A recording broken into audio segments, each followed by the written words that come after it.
कुठे गेलं बाई हे माणूस? यांना पीठ आणायला पाठवलं होतं, 1 तासापासून गायब झालंय. डार्लिंग मी आलो. काय हो, पीठ कुठे आहे? आता मीठ कशाला पाहिजे तुला? अहो मीठ नाही, पीठ. कशाचे kit? Makeup kit. Checkup kit? आणि चेकअप किट कशाला पाहिजे तुला? तुला काय चेक करायचंय? तुमचं डोकं. कशाचं खोक?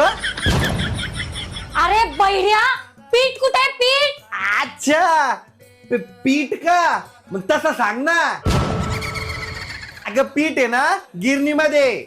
मग आणलं का नाही? कोणाला हाणलं नाही? मी काय तिथं हाणामाऱ्या करायला गेलो होतो काय? अहो पीठ का आणलं नाही म्हणलं? अय्यो मी तर ते विसरलो. अरे देवा, मग काय केलं तुम्ही जाऊन? काय केलं खाऊन? म्हणजे मी काय पीठ खातो काय? आता तुम्ही झाडू खाशाल. लाडू? कशाचा लाडू ग? थांबा, आणते. हा लवकर.